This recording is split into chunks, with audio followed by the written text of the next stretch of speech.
5% recidivism rate, whereas people who don't do anything about getting educated, it's more like 77%, and people who do a little bit, it's something in the middle. That was the thing that really got me, and I just wanted to hear from your perspective, is that accurate from your experience? So he got pretty close with the numbers. So we have a recidivism rate that fluctuates north of 70%. Between 70 and 83% is pretty much the range it fluctuates. And by the way, if you had any other business that failed 83% of the time, I mean, really? We have a $10 billion a year budget that we put into CDCR, 10% of the general fund, and they fail 83% of the time. That's a different argument. But if you get your high school diploma, your recidivism rate is the reciprocal of everyone else. If you get your high school diploma on one side, 77% of people do not reoffend, ever. They simply go on to be regular lives. Add on an associate's degree, that number drops to 5%. 5% of people who have an associate's degree that they're inside will ever in their lifetime commit another crime. Get in a bachelor's degree or a second associate's degree, that number drops to 1%, and that's just because we're not allowed to round down. And I assume that the way to increase those programs within the prison is to not have a wildly overcrowded prison. It is, and to add one more thing, as far as Mickey Mouse programs go, I go into California Institute for Women. I've been in more prisons as a free man than I was ever in as an incarcerated one. But I go into California Institute for Women with UCLA, and I don't think they count as Mickey Mouse. Okay, right here. Mayor? Ryan, this is called the juvenile sentencing. Oh, thank you. That's called juvenile sentencing. Can you remind us of who qualifies for these measures? You started out by saying Sure. that the youth would be judged juvenile that's or adult. one part of it, yeah. So the one part of it, the part that came out of Human Rights Watch, is the youthful offender part. Basically, we're taking and giving the power to determine when a youth becomes an adult to the court system for a fitness hearing, and removing a component from way back when of Prop 21 that created this direct file system where a prosecutor is simply required, he's got 48 hours from when he gets the police report to when he has to say, yep, this kid's an adult. Oh, this one's not. This one's an adult. And we're simply saying there should be more to it than that. Right. You should have a hearing in front of a court. Now, as far as the enhancement and parole board hearing, that only applies to nonviolent offenses. And the credit earning component would apply to everyone as CDCR determines. They can up that time and lower that time based on the needs of the prison population and how to reduce prison population safely. And the regulations requires to all CDCR decisions around this proposition. So they have to consider public safety first around every regulation about this, period. Okay, I think we have time for one more question, unfortunately. We're going to go back there, and then maybe Ryan will be around if you have further questions. Are you saying that the judges that are at the Children's Courthouse, Edelman's Court, Children's Court, are the judges that would make that decision that the child possibly be considered an adult? Or where is this happening, and how long is that procedure? Sure. Under the old law, you have what was called a 707B hearing, which happened in a juvenile court judge. And the initial determination was you started off as being held as a juvenile, and you had to meet one of 5 criterion to be charged as an adult. The 5th criterion on that list was seriousness of the offense. So everybody who was brought before the judge, by definition, meant the seriousness of the offense criteria, so everyone just went to adult court. It was something like 3% of people had actually were found fit for juvenile court. Under the current one, we've removed the seriousness of the offense, and there are a whole list of criteria, and they're, frankly, I don't want to get into the weeds on it, but the juvenile court judge will have a fact-finding hearing to determine those 4 criteria and if they're met, and then make that determination to bind the child over to adult court. Okay. Well, Ryan, thank you very much. Thank you, sir. Thank you. Yeah, absolutely.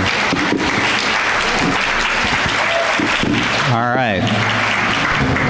So the next 2 propositions, actually, I'm going to take. So we'll start with Prop 51. Prop 51 is a $9 billion bond measure to fix and upgrade California school facilities. We have, according to the Legislative Analyst's Office, it would cost about $200 billion to replace all California school buildings, and we have anywhere between $4 and $8 billion of ongoing annual maintenance that needs to be done in our school buildings. The average school in America is over 40 years old, public school building. This is, in some ways a drop in the bucket, but we haven't had what they call a general obligation bond for paying for school maintenance in about 10 years. The last one was in 2006. So this is a $9 billion bond. The way a general obligation bond works is we authorize it at the initiative process, and they go out and sell it in the marketplace, and it's paid back over a long-term period. Probably would pay about $500 million a year out of the general fund. So we pay for it, and obviously you're paying quite a bit of interest. It breaks down as $3 billion for K-12 construction, $3 billion for K-12 modernization. That can include greening the building or renovating the building in some way. $500 million for charter schools, charter facilities is part of this bond. $500 million for career technical facilities, and $2 billion for community colleges, and that's for construction, renovation, planning, everything. There are two things about this measure. It's fairly straightforward. Should we, issue these bonds so we can fix these very aging schools? There are two things about it that you should probably know about. This is primarily allocated on a first-come, first-served basis. In other words, so these bonds are issued and this money gets freed up.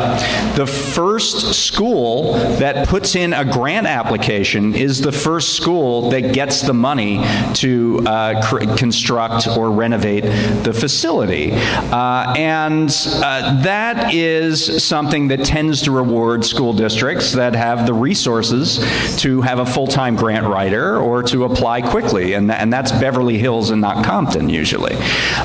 There was an effort by the governor to change the funding formula so that schools with the most need would be prioritized in this system, and that effort failed.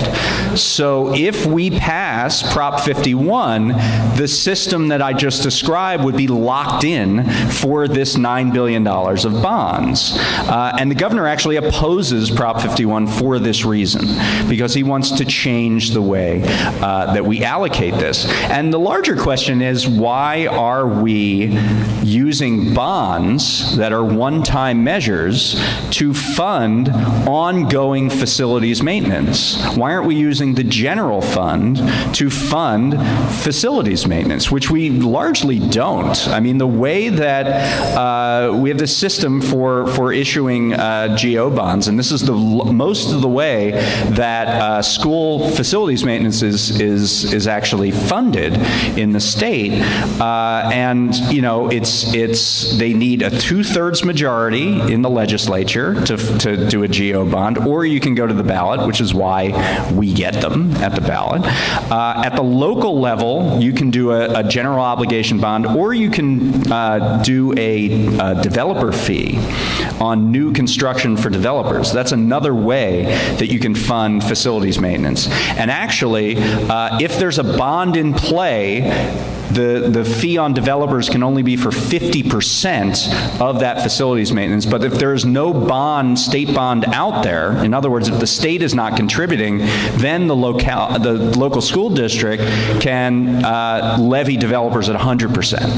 So if you pass Prop 51 and you pass these bonds, you're limiting the amount of resources that the local school district can levy on developers to pay for for this construction and maintenance of the schools. So there are a couple, interesting things about this. It's not as straightforward as just $9 billion for schools. I mean, $9 billion for school construction would be tremendous, but there are some extenuating circumstances on this proposition. So I'm going to go to Prop 58, and then I'll allow you to do questions after I go through Prop 58. Prop 58 would repeal the ban on bilingual education. And that was an initiative back in 1998 called Prop 227, and not the comedy starring Marla Gibbs, a different one. So under Prop 227, it was essentially banned the ability for English learners, which is more than 1 in 5 California students are learning the English language. And about 40% of students speak more than one language at home. And 80% out of that, 80% is Spanish. And this would allow public schools, if we pass Prop 58, it would allow public schools to choose how to teach students that are in this position, that are learning English, whether you can teach them through a bilingual class, or whether you have to teach them in a class where they only speak English within the class.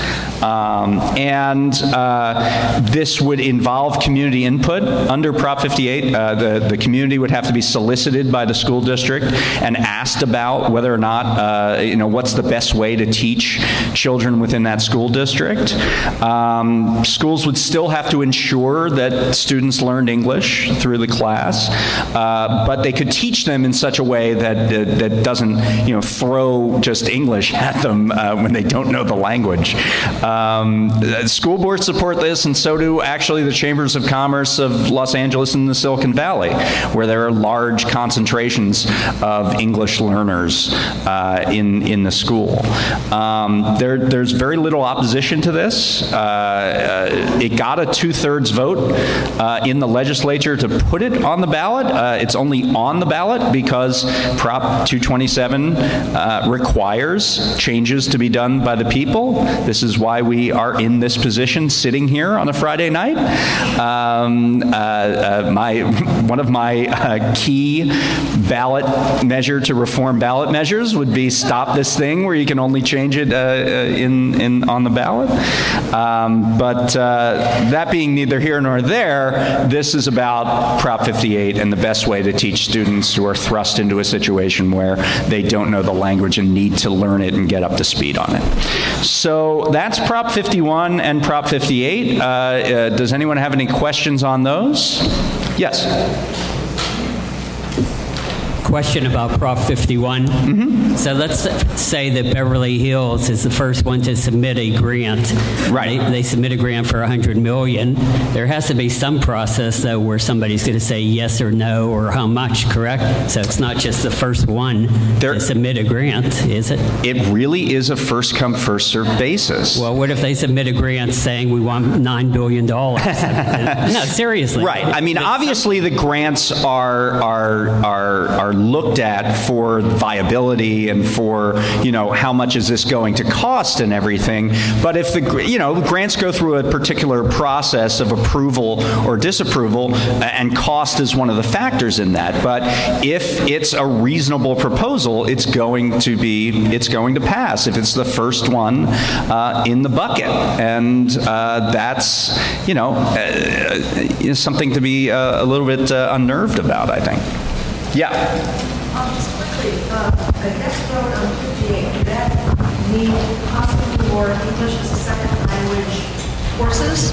Yes, I mean obviously it would be up to the school district, but the question is if you vote yes on Prop 58, would it mean more ESL courses? It would be up to the school district in communication with stakeholders within that school district, but the idea would be to increase the number of English, classes where English isn't the only thing taught. The year before Prop 227 came into force, about 30% of English learners were taught in bilingual classes.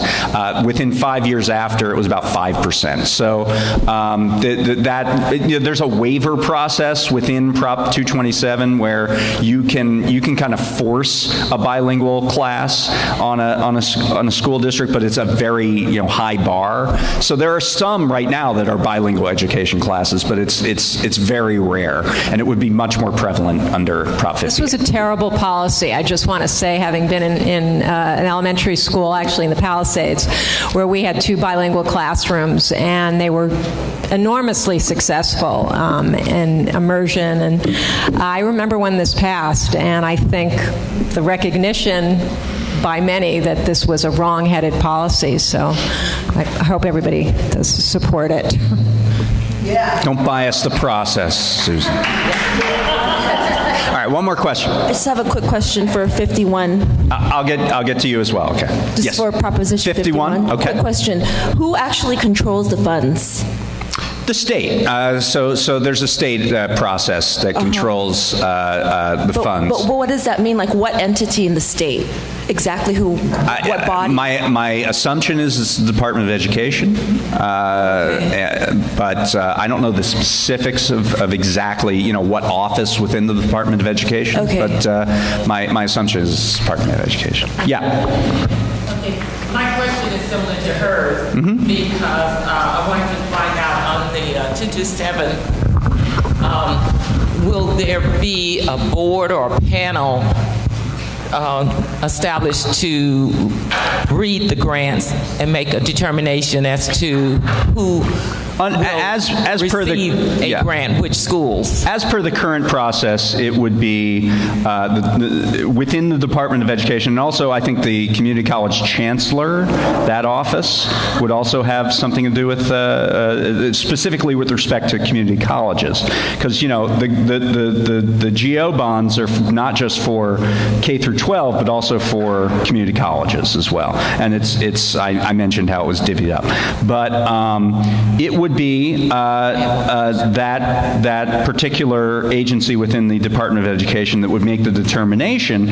But as I said, if they approve the bond, the first one they get is the first one that they're going to put money out for. Okay, because I'm thinking, the makeup of a panel or a committee that is aware and knowledgeable of the overall situation with the needs for repair and services. But if it's, like the legislature or something like that, then it's not the legislature. It would be an executive agency that would make the determination. Okay. And they're, they're professionals in the education department. We actually have to move on, but I can answer questions later. We're going to move on to Prop 55, which is the extension of Prop 30, the tax extension to fund children's education and health care. We have Max Arias, the Executive Director of SEIU Local 99, here with us. Max, thank you very much, and we're going to give you 5 minutes, and then we'll move on. Thanks. Thank you. Good evening. Thanks for having me. My name is Max Arias. I'm the Executive Director of SEIU Local 99. We represent over 35,000 education workers and childcare providers, mostly classified employees, cafeteria workers, bus drivers, buildings and grounds workers, etc. Right? And I want to share with you, our members felt firsthand the $50 billion in cuts that happened to the education system throughout the recession. In 2012 is when basically a group of progressives got together, and Governor Brown supported the passage of Proposition 30, which, as you may know, had an element of a sales tax, and that is expired this year in 2016, and then had an element of a tax on the wealthiest of Californians, which is set to expire in 2018. I want to share with you the workers that we represent, the education workers that we represent. They are truly the fabric of the school together with the teachers. These are the people that drive students back and forth These are the special ed assistants that take care of physical needs and educational needs of special ed students. These are the people that take care of our children during their when they're playing in the playground, etc. But not only that, they're also parents. And Local 99 will represent a lot of members who also are parents of students that attend the same school system, specifically LAUSD. I want to tell you on behalf of 35,000 education workers that California students, school and colleges cannot afford to go back to the days of massive teacher and staff layoff, larger class sizes, and cut to programs such as art and music. We need to help our children thrive. We must vote yes on Prop 55. You know, sorry. Yeah. Proposition 55, what does it do? It says we must maintain the current levels of income tax rates for the wealthiest Californians temporarily for 12 years. It is not a tax increase. It is not a tax increase, I repeat. It generates an estimated $8 to $11 billion per year on average to meet education funding requirements and prevent cuts. And let me tell you, we haven't recovered from the recession. The schools are slowly starting to come back. We still have a horrible, how can I say, a horrible rate. Basically, we have too few workers doing the work. And if you go walk into a school in LAUSD, for example, you will see that a lot of times the bathrooms might not be as clean as they should be, the floors are not as clean as they should be, or the classrooms. That is because there's very few people. We still haven't recovered. We're still recovering. This actually, proposition will place revenues into education protection account, which is a dedicated account which the legislature cannot touch. So it is completely, these funds are completely set aside for schools. It frees up state budget that would otherwise have to be spent on schools to invest in other essential services. And it also requires public audits so the public can access them. The consequences of not passing Prop 55 is equivalent to $4 billion in cuts a year to an already ailing school system, education system in California. $4 billion. You know, if more cuts come, our students will truly suffer, especially the low-income people of color. Those are the students that are going to suffer the most.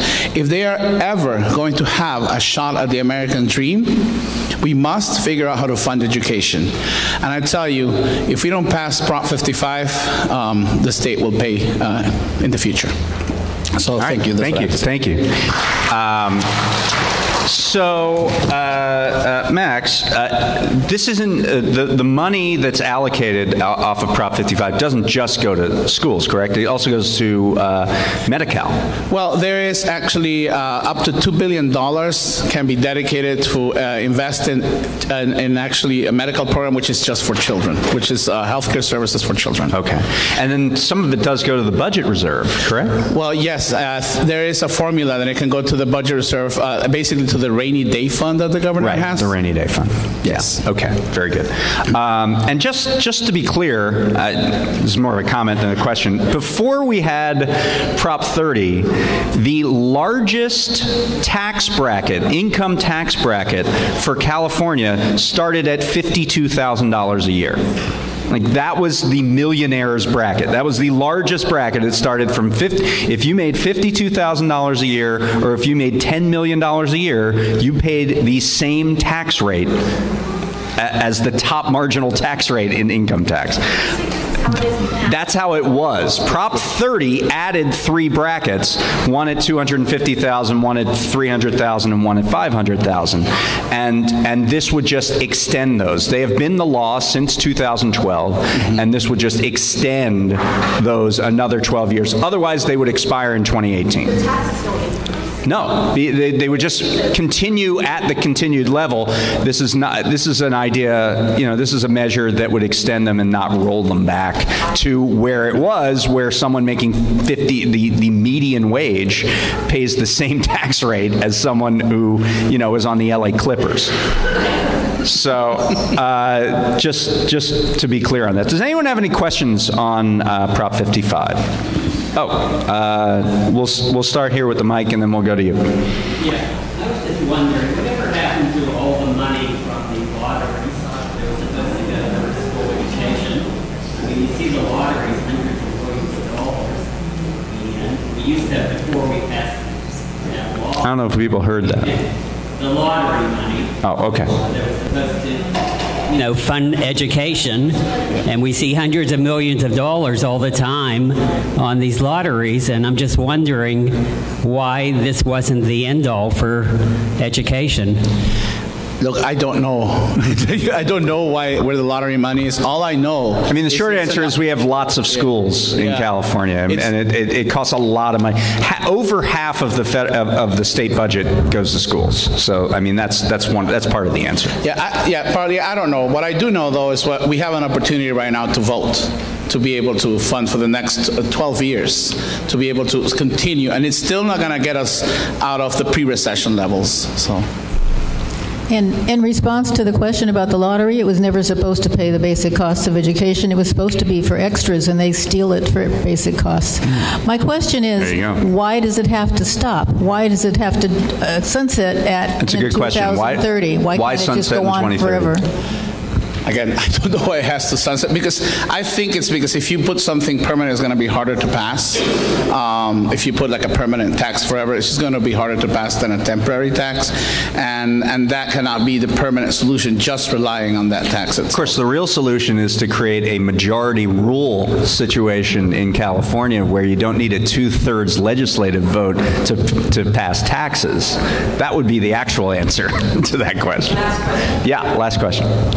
You probably saw the LA Times editorial the other day saying that this was not the way to do school funding because it put too much of the stock market into school funding, because it was people who were very rich were people who got that kind of income rather than just ordinary people. Well, yes. So I think I saw that article. But one of the basic premises that this is not the way to go, because it's not like kind of what I just said. It's not something that's a permanent solution, right? That's kind of what I was alluding to. But my answer is to that is, children do not have a pause button that we can wait around to try and find a permanent solution. What I think is we need to fund them, but we can't just sit around waiting for. That is why our local, at least Local 99, is constantly fighting to make sure that we try and create an equal school system that provides education to every student, no matter what they look like or where they live. So, you can say all you want about that. You can say all you want about the theory which the money will overflow and it will reach everybody. You shouldn't be taxing the wealthy. Again, I'm 45 years old, and I've heard that probably when I was 5, and I still don't see that working. So what I say is that right now it's in our hands to actually do something, because if not, I tell you, the furloughs are not good. The layoffs really affect the students in a significant way beyond teachers. Students live in an environment. I mean, when they walk into school, it's an environment beyond just teachers. And Prop 55, not only did it cut teachers, not only that, we have a teacher shortage. Who's going to want to, come here? It also cut a lot of essential services. For example, health services. Actually, we're speaking about healthcare. A lot of the students receive healthcare primarily at their school site. For example, food. We have a significant amount of students that do not eat proper meals at home.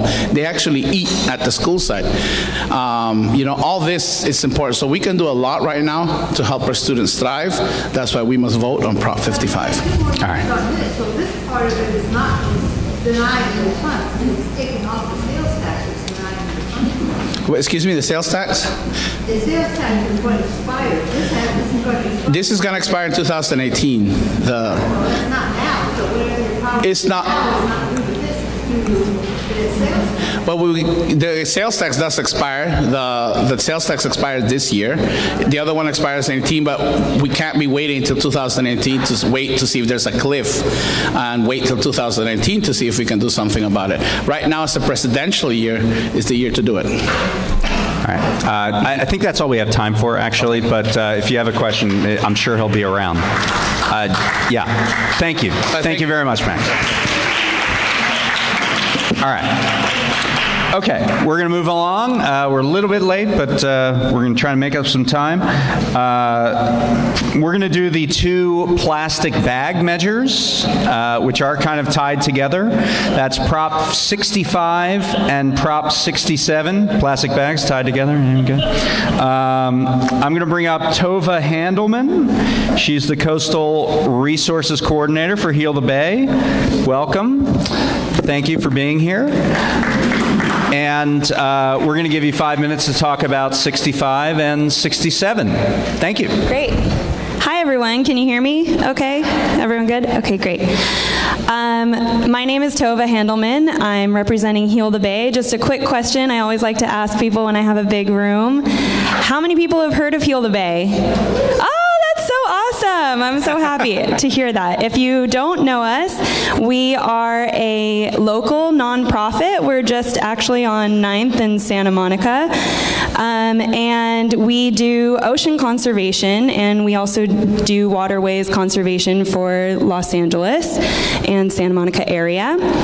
I'm here today to talk to you guys about Prop 67 and 65.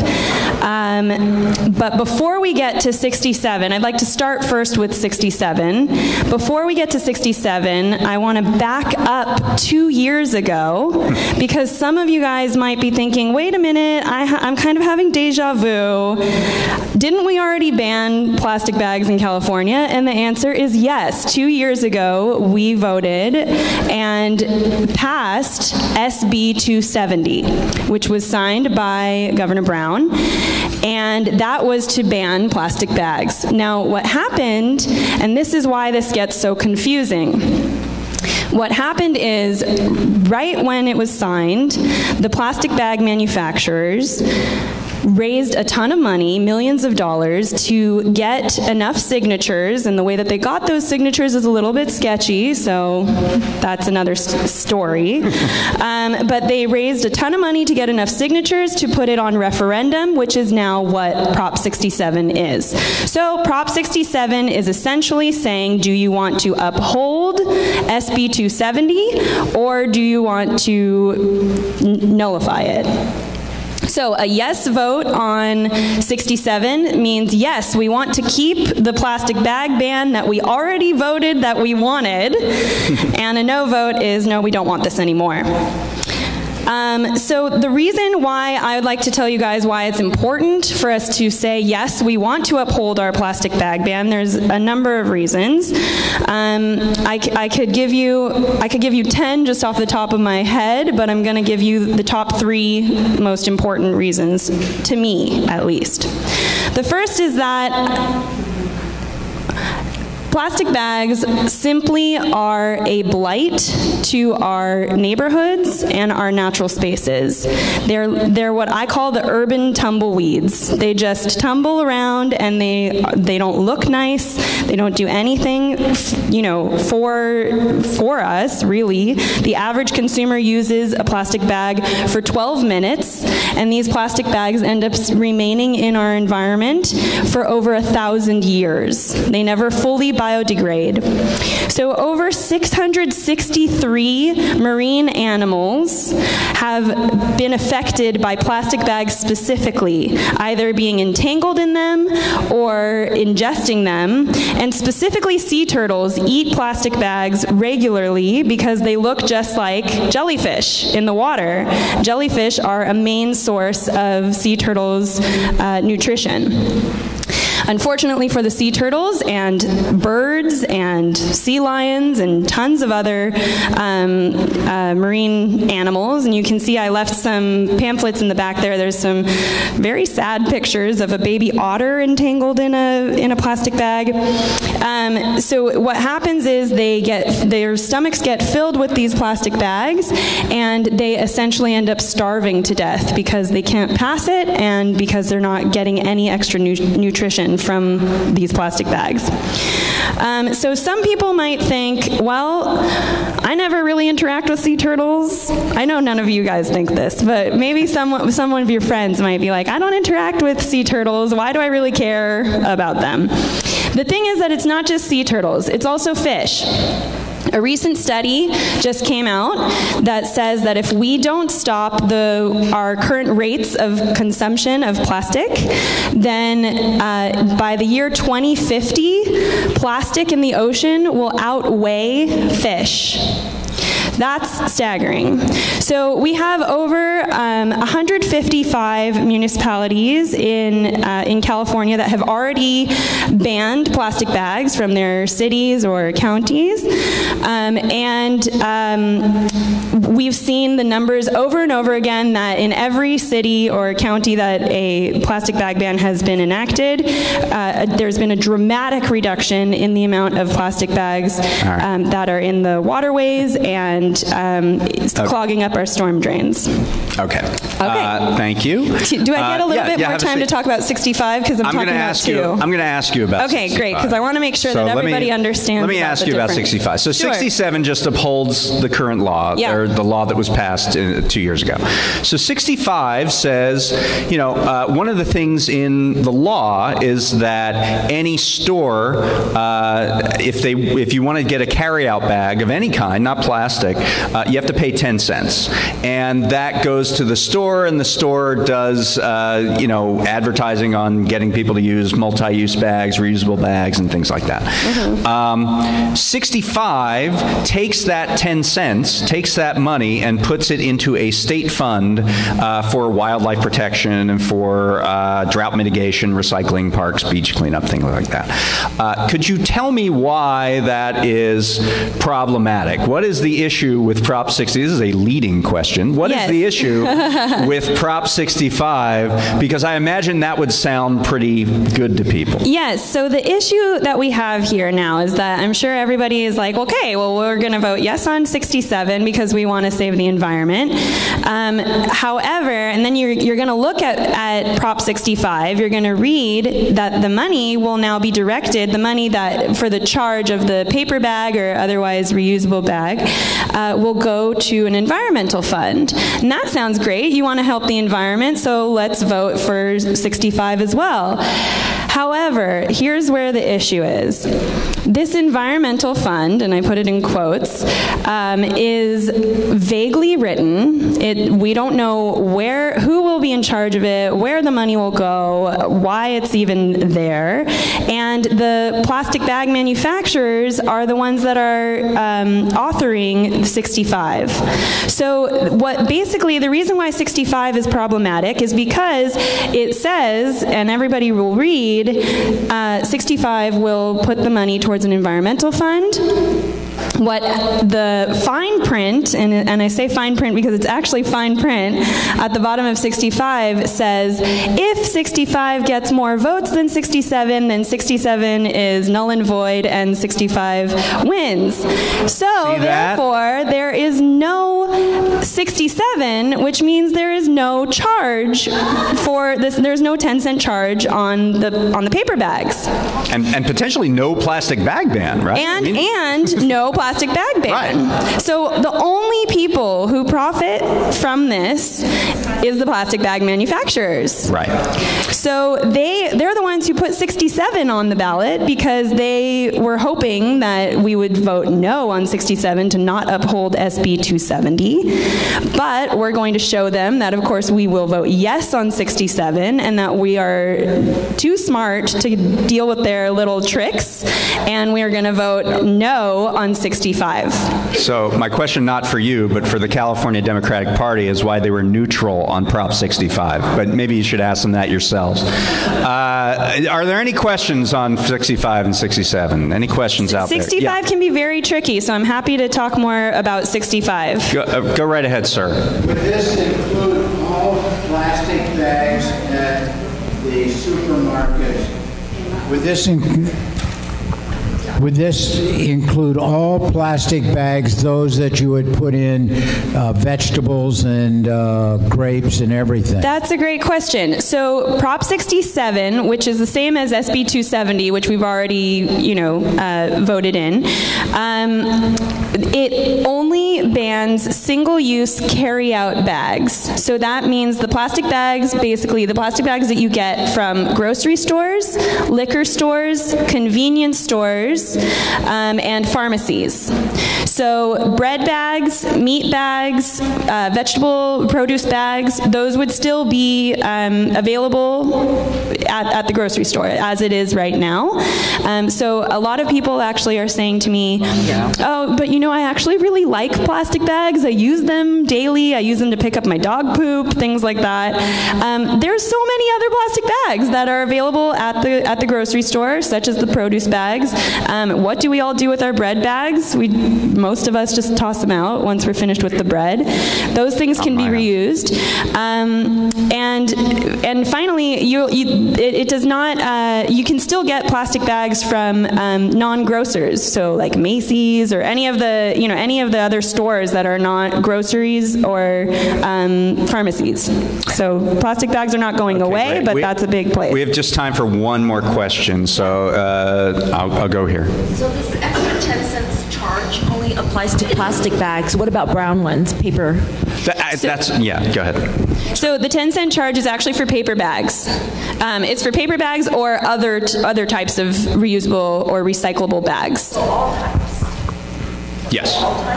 Yes. Not just plastic? Yes, yeah, not just plastic. So, and one thing that I'd like to say is that in Los Angeles County, we have our own plastic bag ban, and it's not only helped reduce the amount of plastic bags that have been used, but also paper bags have seen a 40% reduction in use as well, because people are bringing their own reusable bag. They don't need paper bags, and that's ultimately better for the environment as well. So really, this is a no-brainer. I hope that everybody is comfortable with voting yes on 67 and no on 65. So okay, thank you so much. Thank you. Thank you. All right. So please let everybody know. Okay. Honestly, I'm worried about these problems. So Right. Yes. So we're going to do a slight change here to move up our distinguished guest. We are going to go to the LACity measure HHH and LACounty measure M. We'll start with M, okay? We'll go with M and then H, whatever. I mean, he knows what he's doing, this guy. I think he'll figure it out. Ladies and gentlemen, we have Councilman Mike Bonin here. How you doing? And I guess you've been given an agenda. You have to start with M. But why don't we just give you 5 minutes to talk about one, both, whatever, and then we'll move along. Yeah, let me start by giving sort of a frame for both of them, and then I'll go into M, because that's what Kara has instructed me to do, and I know better than to disobey, as do many of us in the room. Right now in the city and the county of Los Angeles, we have a tremendous, really once in a, maybe not a lifetime, but a very long time opportunity to make a dent in two very big, long-standing problems. As a local elected official, the two issues I hear about most from all corners of my district, without fail, are traffic and homelessness. And Measure M is about traffic and transportation, Triple H is about homelessness. So on Measure M, let me explain what it is and tell you why it's a good thing, and urge you, plead with you to vote for it. Because it takes 2/3, and 2/3 is really hard to get to. Measure M is effectively a half-cent sales tax increase countywide that would be used to fund tens of billions of dollars of transportation improvements. In 2008, voters approved Measure R, and that allowed us to do work on the Wilshire subway. That allowed us to complete the Expo line. That allowed us to get the Crenshaw line, which is about to connect to LAX. That allowed us to start connecting a regional connector downtown that links all the lines, and that allowed us to extend the Gold Line east. Measure M would effectively take that beginning of a framework for a real integrated transit system in Los Angeles and make it complete over the next several decades. It would have 3 or 4 big benefits. One, it's estimated that it would reduce the traffic that we would otherwise have by 15%. It would create 465,000 and some odd new jobs.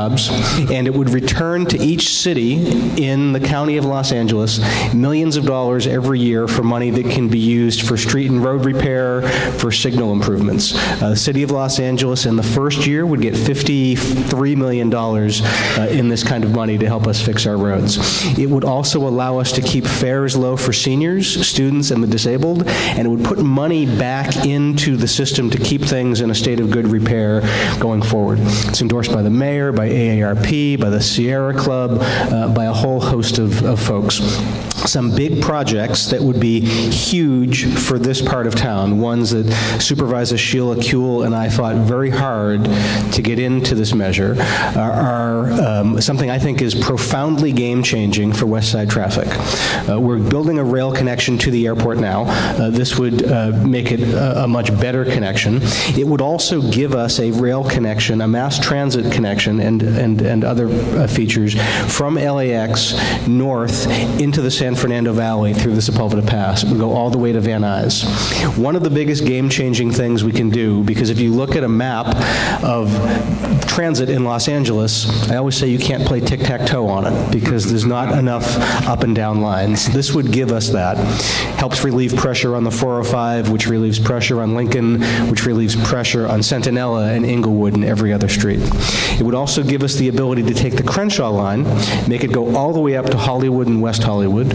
It would help us take the Wilshire subway all the way to the VA and perhaps further, and it would allow us to do bus rapid transit on major corridors in the city, Vermont further east of us, and Lincoln Boulevard from LAX up to Santa Monica and the Expo line as well.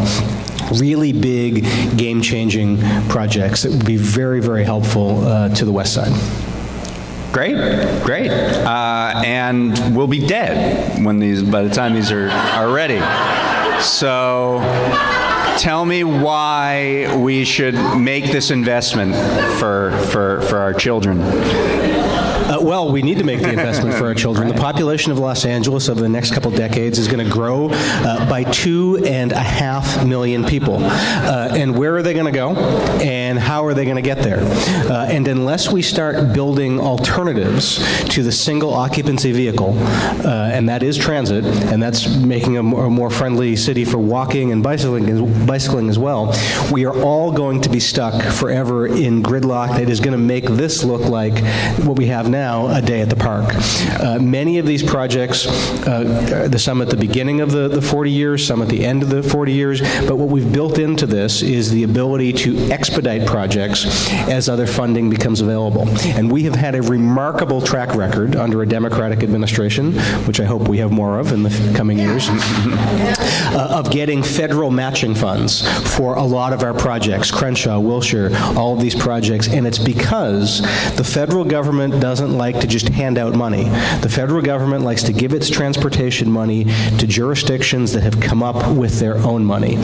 So we will be able to borrow against future revenue on this to expedite some of the projects in the queue, and we'll be able to get federal funds as well. Is that the plan to do another 30-10 or whatever? Absolutely. Yeah, okay. Yep, okay. Absolutely. 30-10 was they did 30 years worth of transit projects in 10 years, and they borrowed the money and then are paying it back to the federal government through tax revenue, sales tax revenue. So this is a half-penny sales tax. Every time we raise a sales tax, there's talk about how it's regressive. Why is this the best way to fund this particular thing rather than a usage fee or something like that? Well, the transit system already exists on usage fees. That's true. People pay a fare to go on the buses and the trains as it is. Frankly, I think that's a little bit high, and it's a disincentive to folks. Most of the folks right now who currently use the transit system live in poverty. Most folks, particularly the bus system, live in poverty. And we can't keep jacking up the rates, or we're going to have folks who have no choice but to use the system finding it unaffordable. So we don't have the authority to look at a lot of different revenue sources. All of us would love to be doing a countywide millionaires tax for a couple different purposes. Right. Our so-called Democratic governor, that I'm not a huge fan of at the moment, refused to allow the county to even consider such a thing or put it on the ballot. And so this is a revenue source that we have and have the ability to use. Great. I'm going to open it up definitely to questions. Cara, are we going to do anything on HHH or? The reason I Okay. So we'll ask a couple questions on M then, and then we'll do the pitch on HHH. So let's start over here. You haven't had an opportunity? We'll go to you next. The new Expo line. And so I'm looking at this, and I hear about the Expo line and the 405. When I get off the train, I have nowhere to go because the buses or whatever's supposed to happen when you get off the train doesn't happen. And so I'm concerned that this money is going to this fabulous rail system, but when you get off, what will you do besides call to get you where you need to go after? Yeah, that's not. That's exactly what this measure is helping address. Right now, we have, believe it or not, we have the third largest mass transit system in the country. But it doesn't get you as many places because we have a very flat city. What we need is a bigger system that is more integrated, bus, rail, all sorts of things. And that's what this is designed to get us, is a complete system, not the sort of bare bones skeleton that we have now.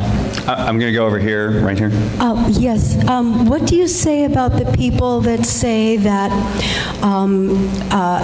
mass transit has been underused since it was expanded, and that it is unrealistic to think that the population in Los Angeles will ever use mass transit, that we are too much individuals, that the layout of Los Angeles is too spread out, and that it's a boondoggle, that it's a lot of money spent on something that will never be fully used?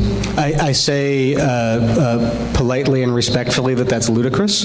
Right now, let me take the Expo line as an example. The Expo line right now is already at 75% of the ridership that they expected it would have by 2030. Phase one of it, before it even went past Culver City, was already exceeding the ridership expectations for the full line.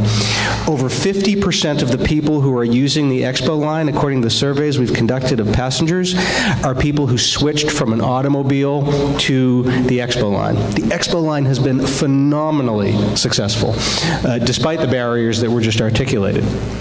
There is this theory out there, or this meme that has been repeated, that ridership has been a problem. It's based on a single poorly researched LA Times story that compared to a time long ago when we had free fares.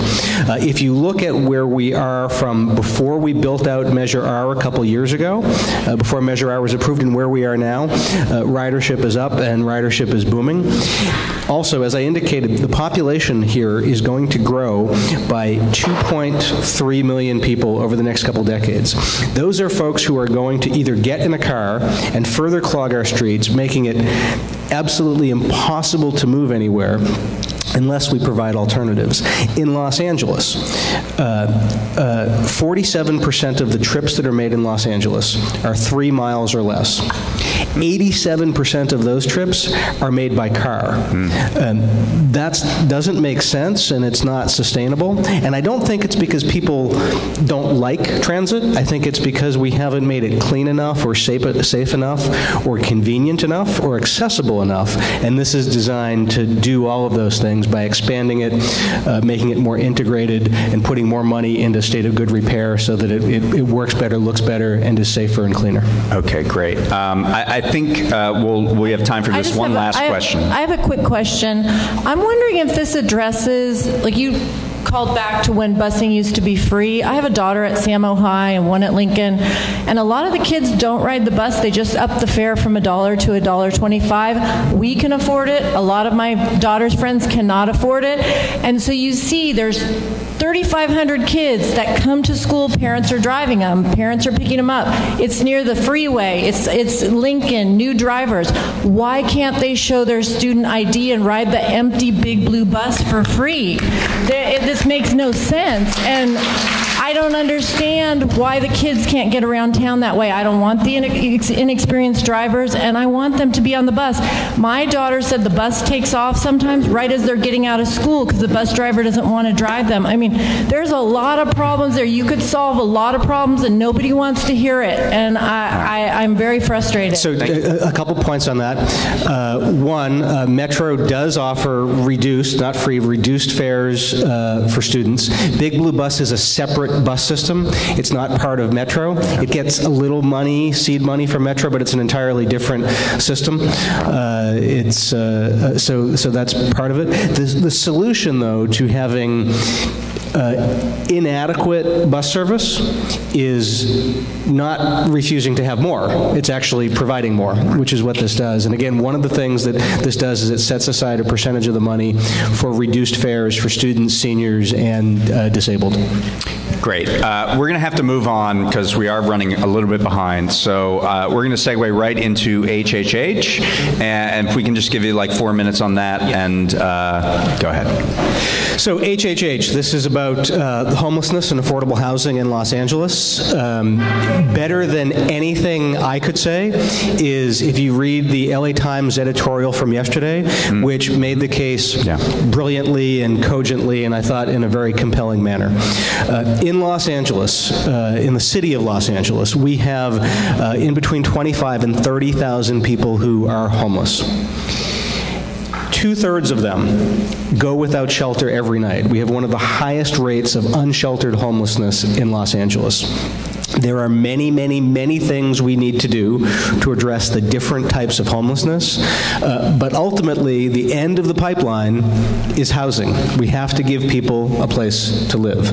This measure sets aside or gives the city the ability to issue $1.2 billion worth of bonds over the next 10 years in order to help build or retrofit or acquire housing that will be used for people who are homeless or people who are on the verge of becoming homeless. By matching it with other sources, it would get us, we anticipate, about 10,000 units of housing, which is almost as much as we need. It is one of the biggest things that we can do about homelessness. And even if you come from a perspective of not thinking that homelessness is a humanitarian crisis that we need to address, even if you come at it from the perspective of, I'm just sick of looking at all of these encampments in my neighborhood, and I get phone calls like that quite often, we need the same solution. We need to provide housing. The courts have repeatedly told the city of Los Angeles, you can't tell people they can't sleep on the sidewalks. The courts have repeatedly told Los Angeles, you can't remove these encampments until you provide housing as an alternative. So we have a choice. Do we want folks to be living on our sidewalks and in our parks, or do we want to provide the alternative, which is housing? And this does that. It comes with a cost. It's different than the sales tax. This is something that property owners would help pay for. The average home in Los Angeles would wind up paying about $33 a year, but we're on the Westside, so that's not the average homes. It averages out to about $9.50 per $100,000 of assessed value. So if you have a house that is $500,000, then it's about $50. If you have $1 million home, it's about $100 a year. Right. Great. I'm just going to go right to questions. Go ahead, Roz. Hi. Thank you. I am for affordable housing. It's very important. But this measure only gives the money to building of the housing. It does not provide money for subsidizing the homeless to pay the rent that they're going to pay in the housing. Who will do that? Will that be Housing and Development, which is federal, or will it be the city, which might be a better source? No, the city is partnering with the county, an agency you know well, and the city is doing the capital expenses. The city can do land use and the city can do property, so the city will be doing the capital expenses. The services will be provided by the county, and we're going to be signing an MOU or an MOA with the county, which will say that for any unit we build, they will provide the social services, the wraparound care that's necessary. So this is a city measure. Yes. And that's for the capital expenditures. Right. All right. Hi, Mike. Hello. Where will these properties be built? As you know, people in Venice have really been giving you some heat about your, what I think are excellent proposals for how to handle things in Venice. So where will these properties be built? They'll be built, hopefully they'll be built all around the city. We can't have them in just one neighborhood. They need to be built everywhere. A number of the locations we don't yet know because the money will become available, and then nonprofit agencies or affordable housing developers will say, we would like to build something on this site, and this will help them acquire or construct. Usually what happens is for most projects, because the land is so expensive, it takes multiple sources of revenue. So this money will be matched with private donations, with foundations, with other government sources to put together a project. So they could be in various different places. Some other places where they could go is this money could also be used to purchase motels that are nuisance properties or abandoned hospitals and convert them into housing. So it can be used for that as well. And we hope that will happen because that saves on some of the costs. The other thing that we are doing citywide is whether or not this passes, in order to try to get some projects online, we are, and the county will be doing the same, offering vacant, surplus, or underused government property and allowing people to propose housing on those locations. And the theory behind that is in Los Angeles, particularly on the west side, it is so costly to put together a project, and one of the biggest drivers of that is